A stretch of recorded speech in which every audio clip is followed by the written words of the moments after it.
Hablaremos sobre conductas tempranas para saber problemas de comunicación de tu hijo. ¿Es importante esto? ¡Wow! Claro que sí. Tenemos nuestra invitada internacional desde Colombia, Adriana Zamora, aquí en Madre Paso a Paso. Bienvenida, Adriana. Qué bueno que estás aquí con nosotros y este tema tan interesante porque, de verdad, que nos sentimos angustiadas, principalmente nosotras las madres, cuando queremos comunicarnos con nuestros hijos, pero no vemos una mirada, no vemos una expresión, y ahí comienza la preocupación. Hablemos de estas conductas en que primero un niño debe de presentar normalmente, ¿verdad? Para que hablemos luego de estos problemas en los que tenemos que poner atención. Así es. Bueno, muy buenos días, muy buenas tardes. Encantadísima de estar aquí, Nasira. Gracias por tu invitación y obviamente dando gracias de que estés de nuevo aquí y que tu salud se haya recobrado para ti y para tu familia. Bueno, queridos padres, queridos papitos, yo también estoy muy contenta de poder tener este espacio de socializar un poco sobre el tema de la comunicación. Decías tú en tu introducción que hay tantas cosas que se nos olvidan que tenemos y que no se nos olvida dar las gracias, porque son cosas como tan rutinarias, como que damos por hechas de que se tienen que dar o que tienen que ser así, que solamente con el tiempo, cuando de pronto ya la situación se ha incrementado y que poder solucionarla o abordarla se hace un poco más difícil, es que nos damos cuenta. La comunicación es un acto hasta espontáneo que tenemos desde el mismo momento en que nacemos, y yo diría que desde antes. De plano, todas estas conductas de estimulación prenatal, tú hablabas de todo el público que te acoge, desde las mamitas embarazadas hasta los padres que recién se estrenan o los que ya en varias ocasiones han sido padres y que aunque se tenga un hijo, a veces con el segundo la historia es completamente diferente. Entonces no hay como esa cartilla de aprendizaje o de experiencia para este tema de la comunicación. Si partimos de la base de que estos programas de estimulación prenatal se hacen desde el momento en que ya se sabe de que el proceso embriológico de ese bebé le permite escuchar, interactuar, sentir, cómo se va integrando todos sus mecanismos sensoriales, neuropsicológicos desde el vientre, y incluso está en la barriguita y la mamá o el papá dice, se puso contento, le gusta esa música, es que escuchó tu voz, se está comunicando. O sea, hay una persona que emite un mensaje que llega, y hay un receptor, que digamos que son los elementos principales de la comunicación. Un emisor, un mensaje y un receptor. Tú me hablabas de esas condiciones como de normalidad, con lo cual una afectación en el proceso de comunicación se puede dar o en el emisor, o en el mensaje, o en el receptor. Cuando ya ese niño llega a nuestro mundo con toda la felicidad que nos da, empiezan podemos observar desde el momento en el que nacen muchas cosas que son importantes. Se dice, el bebé solamente nace, cuando nace lo único que hace es comer y dormir, comer y dormir. Pues sí, comer y dormir, pero ¿cómo se están dando esas condiciones de comer y de dormir? Si está durmiendo bien, si duerme lo suficiente, se despierta constantemente, o se hace un estruendo de ruido y no se despierta, o cuando come puede comer bien, succiona bien, no se le derrama, se puede acoplar bien al pezón de la madre cuando lo está lactando. Todas esas son indicaciones, porque si ese bebé no adosa, no pega bien sus labios, no tiene una succión fuerte, la mamita ve que cuando jala se le derrama, porque la naturaleza es sabia, incluso a veces sin que succione el pezón de la madre bota leche a borbotones, que uno a veces dice, ¿cómo hará para no atragantarse el bebé? Ya esos son indicadores si hay alguna debilidad, algún problema en la succión, que es un acto reflejo. Todas estas son una serie de conductas que se deben de ver, porque estos pequeños trastornos en la succión, en la deglución, progresivamente cuando evolucionan sus conductas alimenticias a cosas semiblandas, blandas, más líquidas, y hay problemas que no traga, que no puede masticar, todo eso no son indicadores, porque ese proceso de alimentación tiene unas conductas normales en que se dan y en que se pueden hacer. Y finalmente esos mismos órganos que utiliza para alimentarse son los que va a utilizar para su expresión, para el desarrollo de su habla y de todo su lenguaje expresivo. Entonces fíjate cómo una cosa se va relacionando con la otra. Igual se dan otras conductas desde lo comprensivo y desde lo auditivo, que son también el desarrollo del lenguaje va muy paralelo al desarrollo auditivo y muy paralelo al desarrollo del pensamiento. Es que es una integralidad que vamos viendo en nuestro hijo y en nuestro bebé. Entonces vienen las conductas comprensivas. Si el bebé está succionando y de pronto oye la voz del papá y para de succionar, está escuchando, está reconociendo, porque la audición tiene unos patrones de sensibilidad, de identificación, de reconocimiento, de comprensión. Todo eso se tiene que ir viendo cómo se ha dado. Yo he visto, y te felicito por tu programa, por el número de personas que siguen y por los grandes profesionales invitados que has tenido, de que este tema del lenguaje se ha venido explicando de aquellas conductas que se van dando en el desarrollo. Y no podemos olvidar no solamente que el niño vaya hablando, que venga los balbuceos, que venga ese juego que el niño hace con esos sonidos dentro de su boca, donde también se escucha, y como se escucha le gusta y lo repite, pero ¿qué pasa si no se escucha? ¿Qué pasa si su sensibilidad no está o su producción de sonidos no es rica? Cuando pasan el tiempo y no se detiene ante un sonido fuerte, pasó algo, se cayó una tapa de una olla, alguna cosa, y todo el mundo se paró y el bebé quedó como si nada y estaba dormido, no hubo una reacción. Entonces esas cosas son esos pequeños indicadores, sobre todo cuando sabemos que en el primer año apenas se están desarrollando o esperamos que para el primer año haya unas primeras palabras, pero no es una comunicación tan fluida como se nos da ya después de los 3, 4 o 5 años, que esperamos que ya el niño haya estructurado su lenguaje de manera básica en lo expresivo, de lo comprensivo, de la mano de ¿qué? De su desarrollo psicomotor y de sus procesos de pensamiento. Dejan para después. He visto casos, Adriana, que el niño no entiende, y ahí viene el gran problema. El niño no entiende por esto que tú has dicho. Hay un problema entonces de la audición.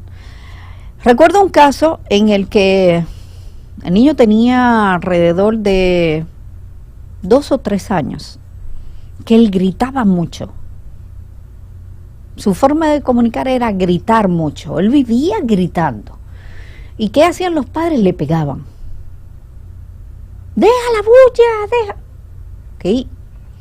El niño venía con un problema de que había tenido infecciones auditivas, ¿verdad? Y venía ya con este problema de base. Pero los padres no se detuvieron a analizar el por qué él no me entiende. Porque es como tú dijiste, por default, la gente cree que deben de entender, igual que muchos padres creen que por default el niño debe de aprender a botonarse. Pero eso es algo fácil, entrar un botón en el ojal. En el ojal. No.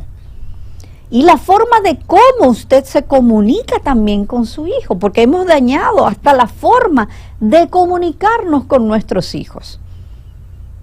No es lo mismo usted hablar frente a su hijo o estar con un celular de espalda. Sí. Pero me entendiste, mamá. Ni siquiera la propia expresión de sí o no. Ni siquiera la propia, o en la misma casa por celular. ven a comer, o sea, ya no Sí, como antes. no, Adriana, se Ya ha voy, perdido, se ha perdido la mucho. interacción física, Sí. y ahí todas las consecuencias que se nos van a venir. Tú estás hablando de un niño y déjame decirte la generación que nació en pandemia. Ay, Esos niños que nacieron hace 2, 3 años, que son los que vamos a tener ahora, donde sus procesos de interacción se disminuyeron por una condición que no había cómo salir a interactuar, ni siquiera íbamos de familia a familia, que uno decía, bueno, los abuelos, los tíos, no, tampoco se dio.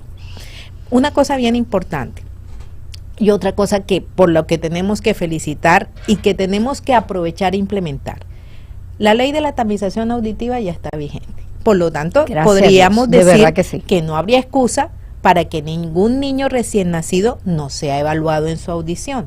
Más aún si hay factores de riesgo, porque una cosa es la tamización universal y otra cosa es la tamización para niños de alto riesgo. Niños de alto riesgo, prematuros, niños con bajo peso, una serie de condiciones que se le pudieron haber dado a la madre o en el mismo momento del nacimiento, del parto, en fin. Pero él está abierto para que todo niño que nace sea evaluado por lo menos de manera inicial, antes de ser dado de alta de su evaluación o por lo menos antes de que cumpla el mes. Y creo que le vamos a prometer, y discúlpame Adriana, le vamos a prometer a nuestra comunidad que vamos a traer a personas, bueno, a la Sociedad Dominicana de Pediatría, para que le explique a usted, madre, los derechos que usted tiene de pedir. Y hay muchos más tamizajes, sí, porque el tamizaje es una exploración, digamos, de descarte que se puede hacer en muchas cosas. Eso se hace también para los diabéticos, para las madres, la osteoporosis, o sea, hay muchas opciones de tamización.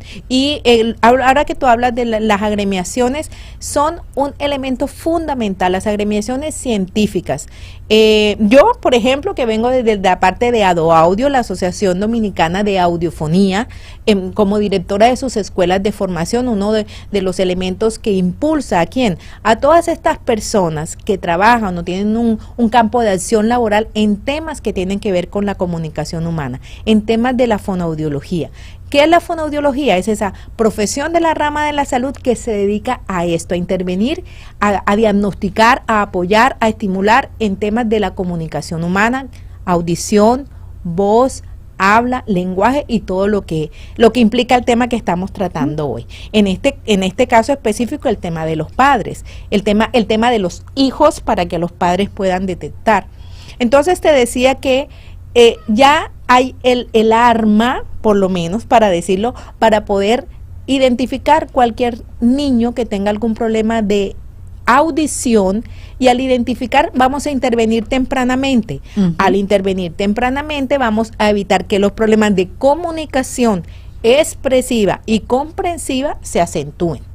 Con lo cual no es lo mismo intervenir en un niño antes de que cumpla el año, los 6 meses. Ojalá, yo puedo decir que tengo la dicha que la personita más joven a la que le coloqué unos audífonos fue a los 3 meses. Y era una niña con una sordera o una pérdida auditiva importante bilateral. Hoy día una niña de 18 años o más en una universidad, y lo que llamamos con una amplificación bimodal, finalmente tiene un implante coclear en un oído y audífono en el otro. Pero su desarrollo lingüístico, su desarrollo de aprendizaje, porque hay que ver que todo es una cadena. Si no puedes tener un buen proceso de audición, pues no vas a poner esa... Tú decías algo al principio, nuestros hijos aprenden por imitación, pero si no tengo un buen canal que me haga repetir, escuchar, sensibilizarme, no voy a poder desarrollar el lenguaje en lo expresivo y en lo comprensivo, porque no voy a entender. Y con el tiempo, a los 4, 5, 6 años que empiece mi segundo código pedagógico, que es el lectoescrito, le voy a sumar un problema más a mi proceso de aprendizaje y a mis estructuras de pensamiento. Y finalmente yo puedo tener una persona con problemas de comunicación agregado con un problema de estructura de pensamiento que me puede configurar algún grado de retardo mental que no lo tenía. O sea, no fue un niño que nació con esa condición. Fue un niño, ahora sí que lo hicimos así y le complejizamos más lo que ha podido ser su proyección de vida. Y es por no llevar a tiempo. Por no poder hacer una intervención temprana. Entonces, a todo esto, pues, debemos sumarle que el eje o los centros principales son el paciente, sus padres o su cuidador y su familia. Y hay que darles herramientas a los padres, por eso estoy encantada de decir, para que detecten, porque muchas veces se hace, por ejemplo, estas tamizaciones que tienen unos protocolos, el niño debe volver a determinado tiempo a repetirse la prueba, porque puede que falle en la prueba y esto toca irlo confirmando en el diagnóstico, entonces toca confirmar, y entonces no llevan al paciente a esa segunda prueba. Y se nos empiezan a perder los pacientes o los niños que esperemos que nos hayamos equivocado, haya sido un falso positivo y finalmente no haya pasado nada con el niño.